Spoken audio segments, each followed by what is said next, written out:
The arrival. The Concordat Assembly Hall gleamed with crystalline perfection, its vaulted ceilings capturing and reflecting the soft bioluminescent light that emanated from the living architecture. For 3,000 years, this chamber had hosted the ruling council of the most powerful civilizations in the galaxy. 7 species, self-proclaimed as the enlightened, had governed the stars with absolute authority, since before most races had discovered fire. First Speaker Treshva of the Arlaxian Dominion stood at the central podium, his translucent body pulsing with cerulean energy as he addressed the gathered representatives. His voice, a harmonic resonance that touched the minds of all present rather than their auditory organs, conveyed both authority and disdain. "The petition from the Brill Collective is denied," he announced. "Their technological advancement has not reached sufficient maturity for full membership. They will remain as protectorate status for another century cycle." None of the other council members objected. The Brill ambassador, a small amphibious being, slumped in resignation. This was the way of things. The Concordat decided which species were permitted to advance, which technologies they could develop, and which star systems they could colonize. The cosmic hierarchy had remained undisturbed for millennia. Until today. The intrusion alarm blared across the chamber, a sound so rare that several delegates didn't immediately recognize it. Holographic displays materialized throughout the room, showing the same impossible image. A vessel of unknown design had appeared at the edge of the Concordat sacred space, bypassing the extensive sensor grid that had protected the assembly hall since its creation. "Identify," demanded Second Speaker Morax of the Vicendi Imperium, his chitinous mandibles clicking in agitation. The chief security officer, a tall, serpentine Daxori, worked frantically at the control interface. "Unknown configuration. No match in our databases." It appeared without using any recognized FTL signature. First Speaker Treshva's luminous form dimmed slightly. "Impossible. Nothing escapes our surveillance." And yet came a smooth voice from the third speaker, the ancient Kolvash matriarch Silavine. "There it is." The vessel that had appeared on their doorstep defied conventional aesthetic principles of shipbuilding. Where Concordat vessels were elegant, organic curves that mimicked natural forms, this newcomer was different. Its hull was angular, with thick armor plating and visible weapon emplacements that made no attempt at concealment. It radiated power and purpose, a clear statement that form followed function, and its function was unmistakable. It was a warship. A true warship. "Open communications," ordered Treshva. The central hologram shifted, and a figure appeared that sent a ripple of murmurs through the assembly. The being stood upright on 2 legs, with pale skin, dark hair, and a face that displayed an unsettling calm. It wore a uniform of deep blue with silver insignia. A human. A species that had been categorized as primitive, quarantined to their home system just 2 centuries ago, when they had been deemed potentially disruptive to the galactic order. "Greetings, Concordat Assembly," the human said, her voice clear and unmodulated. "I am Captain Ilara Chen of the Earth Alliance vessel Defiance. We come with a message from humanity." Treshva's form pulsed with barely contained outrage. "How dare you enter restricted space? Your species is confined to the Sol system by Concordat decree. Your presence here violates multiple protocols." Captain Chen's expression didn't change. "Yes, we're well aware of your protocols. We simply chose not to recognize their authority over us any longer." The assembly erupted in shocked outbursts. No species had ever simply chosen not to recognize Concordat authority. It was unthinkable. "You will power down your vessel and prepare to be boarded," declared Morax, the Vicendi representative. "Your transgression will be met with the full force of Concordat law." Chen smiled then, a small expression that somehow chilled the room more effectively than any threat could have. "I'm afraid that won't be possible," she replied. "Perhaps you misunderstand the situation. We're not here to ask permission. We're here to inform you of a change in the galactic status quo." The human captain stepped aside, revealing the bridge of her vessel. The technology visible in the background was advanced, impossibly so for a species that had been monitored and restricted. Our scans indicate you have a defensive fleet of 23 vessels approaching our position, Chen continued. I should inform you that while the Defiance is currently visible to your sensors, we did not come alone. At that moment, the security displays erupted with new alerts. Where there had been one unauthorized vessel, there were now 7, materializing from what appeared to be thin air surrounding the Concordat defense fleet. Cloaking technology, gasped the Vaxari security chief. That's impossible. We have suppression fields throughout this sector. Evidently not effective ones, noted Captain Chen. Now, shall we discuss matters as equals, or would you prefer a demonstration of what happens when you threaten a human vessel? The chamber fell silent. For the first time in living memory, the Concordat assembly faced something it had never encountered before, a species that had not only escaped their control, but had surpassed the technological boundaries imposed upon them. Treshva's luminous form dimmed to a pale blue, a sign of extreme distress among his kind. How? He finally asked, his harmonic voice wavering. Your species was primitive, your technology basic, your understanding of the cosmos negligible. That's what we wanted you to believe, Chen replied. For 2 centuries, we've maintained a facade, showing your observers exactly what you expected to see. A species slowly developing according to your approved timelines, while diverting our actual resources elsewhere. Impossible, insisted Morax. We had monitors throughout your system. Yes, you did, agreed Chen. And they reported exactly what we wanted them to report. Your arrogance was our greatest advantage. You never considered that we might recognize the surveillance and adapt accordingly. The ancient matriarch Silavine leaned forward, her many eyes focusing intently on the human. You deceived us for 2 centuries. To what end? Survival. Chen answered simply. We studied your history, your pattern of guiding emerging civilizations. Those who accept their place and develop along your prescribed path are permitted to exist as second-class citizens of your Concordat. Those who innovate too quickly or in directions you don't approve of are controlled, sometimes eliminated entirely. The uncomfortable truth hung in the air. The Concordat had indeed extinguished civilizations before, always with justifications about stability and the greater good, but the fact remained.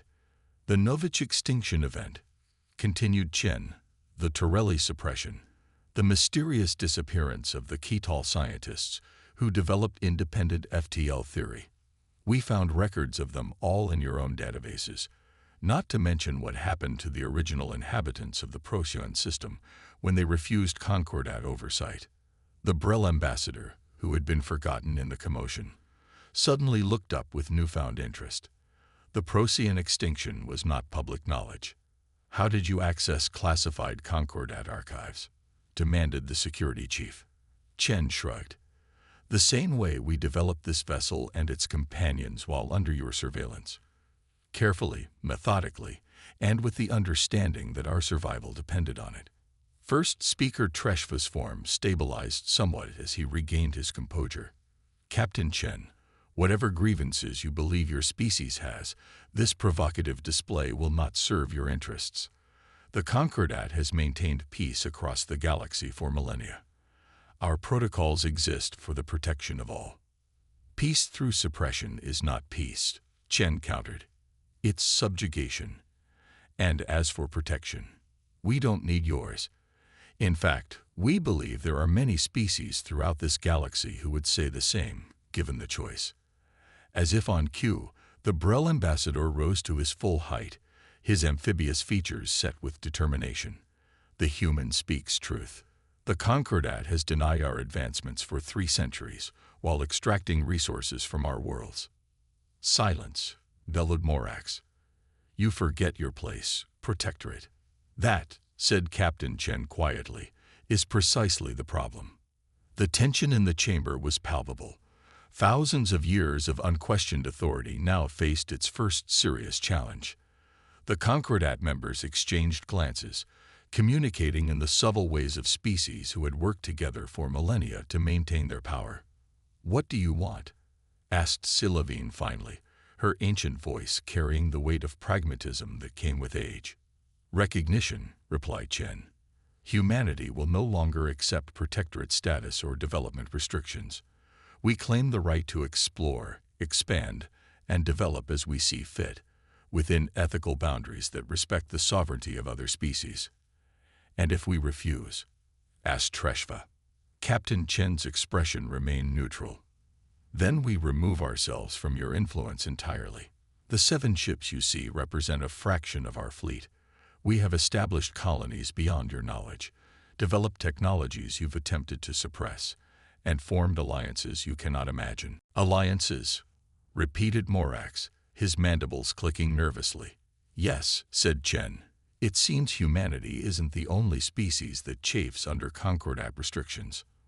We've been reaching out to others who share our perspective." The implication was clear. The threat wasn't just from humans, but potentially from a coalition of dissatisfied species that had been operating beyond Concordat awareness. "This is sedition," hissed the security chief. "This is evolution," corrected Chen. "The galactic order must change. Today marks the beginning of that change." As the Concordat members struggled to process this development, sensors detected more anomalies throughout the system. Brief flickers of energy signatures that suggested additional vessels moving at the edges of detection range. "How many ships do you truly have?" asked Silavine, her eyes narrowing. Captain Chen smiled again. "Enough." The revelation. The emergency session of the Concordat Council had been ongoing for hours, conducted in a secure chamber while the Defiance and its escort of warships maintained their position outside. Captain Ilara Chen waited patiently on her bridge, watching the diplomatic dance unfold through the data feeds. "They're stalling," observed Commander Takeda, her first officer, a man with sharp features and calculating eyes. "Trying to mobilize additional forces." Chen nodded. "Of course they are. They've never faced this situation before." "Will it matter?" asked Lieutenant Commander Rivera from the tactical station.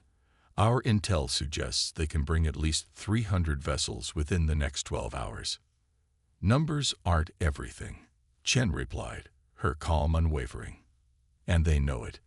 Besides, they haven't detected our other assets yet." The door to the bridge slid open, and a tall figure entered. Ambassador Kofi Osai, the official diplomatic representative of Earth. Unlike the military personnel in their blue uniforms, he wore the white and gold formal attire of the Earth Alliance Diplomatic Corps. "Captain," he acknowledged with a nod. "The Concordat has requested my presence. They wish to negotiate." "As expected," Chen replied. "They've realized their immediate military options are limited." "Do we have confirmation from our allies?" Osai asked. Chen tapped her console, bringing up a secure channel. "Ambassador Nervek, are your people in position?" The screen revealed a reptilian being with iridescent scales and intelligent eyes. "We are, Captain Chen. The Saurian Coalition awaits your signal. 27 vessels, as agreed." "And the Proxima Collective?" asked Osai. Another channel opened, showing a being composed of what appeared to be crystalline structures arranged in a roughly humanoid shape. "Our 15 vessels have completed their jump. We are maintaining position at the designated coordinates." Chen nodded with satisfaction. "The Taurians?" 18 warships ready," came the reply from a being with 4 arms and dense armored skin. Osai straightened his formal jacket. "Then it's time to present our full hand." As the ambassador departed for the negotiation, Chen turned to her crew. "Prepare for Phase 2. The moment Ambassador Osai signals, we reveal our extended fleet." Inside the Concordat's secure chamber, the atmosphere was tense. The 7 ruling species sat at their elevated positions, looking down at Ambassador Osai, with expressions ranging from contempt to grudging curiosity. "Human," began first speaker Treshva, deliberately using the species name rather than Osai's title, You have violated our most sacred protocols and threatened the peace we have maintained for millennia. What possible justification could you offer? Osai stood tall, unintimidated by the theatrical setting designed to make lesser species feel small. First speaker, I represent a sovereign species that has chosen to determine its own destiny. We have not threatened peace. We have challenged oppression. Semantics dismissed Morax of the Vicendi. Your species agreed to the terms of protectorate status when we first contacted Earth 2 centuries ago. An agreement made under duress is no agreement at all, countered OC. Our historical records show that your representatives made it clear that refusal of protection would result in complications for our development. When faced with a technologically superior force threatening your world, you agree to survive. Then you plan. Selavine, the ancient Kolvash matriarch, leaned forward. You speak of oppression, yet under our guidance, countless species have developed without the destructive wars and ecological disasters that plague independent development. We provide stability. You provide control, Ose replied firmly. And you eliminate any technology or species that might challenge that control. A serious accusation, rumbled the fourth speaker, a massive entity named Gorvash of the Monolith Communion. Have you evidence of such claims? Ambassador Osai smiled, the expression reminiscent of Captain Chen's unsettling calm. Indeed we do. For decades, we've had operatives embedded throughout Concordat space, observing, recording, and collecting data. He activated a small device on his wrist, and holographic displays appeared around the chamber. They showed restricted Concordat facilities, secret meetings, and most damning of all, records of containment actions against species deemed problematic. The Ikoni civilization, Osai said, highlighting one record. A species that developed quantum communication technology that could not be monitored by Concordat systems. They were deemed a potential security threat and subjected to an engineered plague that reduced their population by 80% and destroyed their technological infrastructure. The images shifted. The Viridia Coalition developed energy technology that would have made them energy independent. Their research facilities suffered accidents. Their scientists experienced natural disasters that wiped out 3 generations of progress. With each example, the Concordat representatives grew more still, their expressions hardening not with denial, but with the cold calculation of those whose secrets have been exposed. How did you obtain these records? Asked the fifth speaker, Kaleth of the Nimbus Hegemony, her voice a whisper that nonetheless filled the chamber. We had help, Osai replied simply. Not every species within your Concordat appreciates the stranglehold you maintain on progress. Not every individual within your administrations believes in the suppression you enforce. The sixth speaker, Zartol of the Quantum Syndicate, a being of pure energy contained within a specialized field, flickered with agitation. Traitors, then, a handful of malcontents. More than a handful, Osai corrected. Enough to create a shadow network across your territories.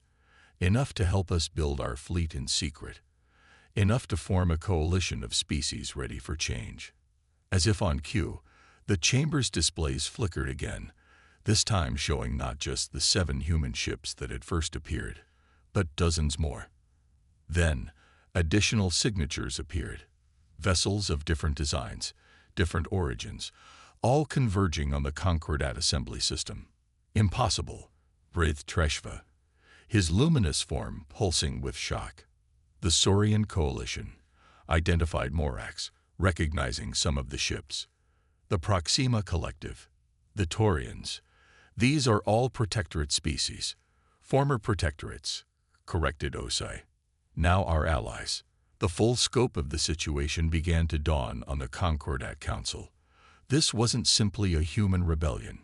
It was a coordinated uprising of multiple species that had been developing in secret, building forces, and waiting for the moment to challenge the established order. You realize what this means, said Silavine, her ancient eyes fixed on Osi. War, chaos, the end of the stability we've maintained. Not necessarily, replied Osei. We don't want war. We want recognition. We want the freedom to develop without your interference. We want an end to the suppression of technologies and ideas that might threaten your control.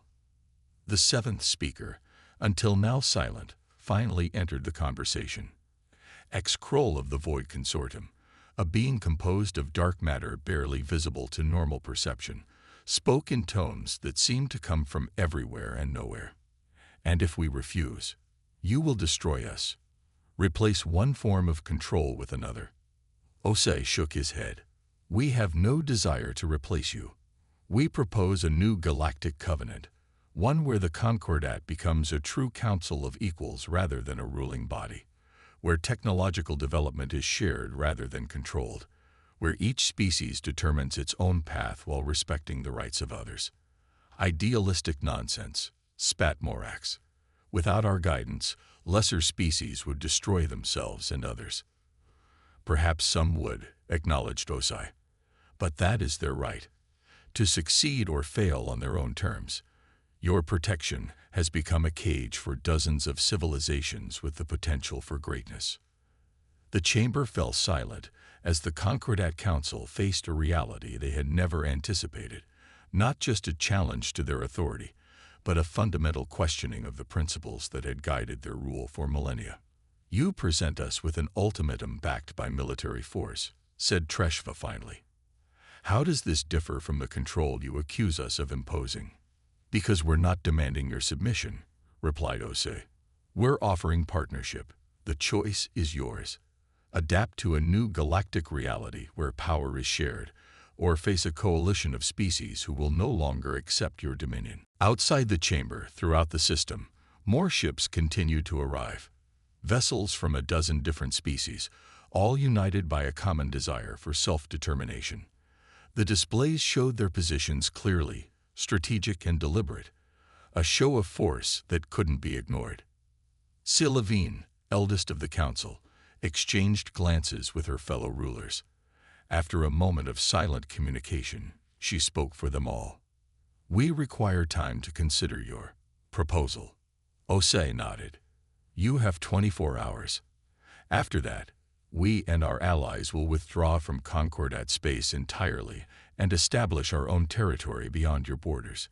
Any attempt to interfere will be met with united resistance. As the ambassador turned to leave, Treshva called after him. Ambassador Osei, how long has humanity been planning this rebellion? Osei paused at the doorway. From the moment your representatives first arrived on Earth and presented us with the choice between submission and isolation. Humans have a saying, first speaker, give me liberty or give me death. We chose liberty. We simply had the patience to wait until we could secure it. 24 hours later, the Concordat Council reconvened. Their decision had not come easily, but they were pragmatic enough to recognize when defeat, or at least stalemate, was inevitable. We accept your proposal for a galactic covenant, announced Treshva, his tone formal but tinged with resignation. The Concordat will transition from a governing body to a council of equals, as you suggested.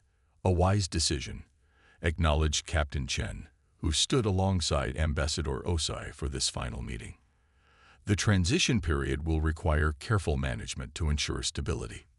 Indeed, said Silavine. Though I wonder if you realize what you've done. The galaxy has known peace under our guidance. Without our firm hand, what will prevent chaos? Chen stepped forward, her expression resolute. The same thing that has always truly prevented chaos. Not control, but cooperation. Not force, but mutual respect. The species you've kept leashed have developed in ways you never imagined possible. Together, we're stronger than any single ruling body could ever be. As the formal agreement was recorded, marking the beginning of a new era in galactic politics, Chen turned to Osei. This is just the beginning. The ambassador nodded. Humanity's first true step into the galactic community, not as subjects, but as equals. Outside, the combined fleet of former protectorates maintained their vigilant positions. The message they sent was clear. The era of unquestioned concordat rule was over. A new balance of power had emerged, one founded not on submission, but on the shared determination of species who had chosen to forge their own destiny. Across the galaxy, as news of the historic confrontation spread, long-suppressed hopes began to rise. The stars themselves seemed to burn brighter with possibility. Humanity had not only secured its own freedom, but had catalyzed a transformation that would reshape galactic civilization for millennia to come. Not through conquest, but through courage. Not through destruction, but through defiance. Humanity had changed the galaxy forever by doing what they did best, refusing to accept limitations imposed by others, and inspiring others to do the same. The defiance had lived up to its name.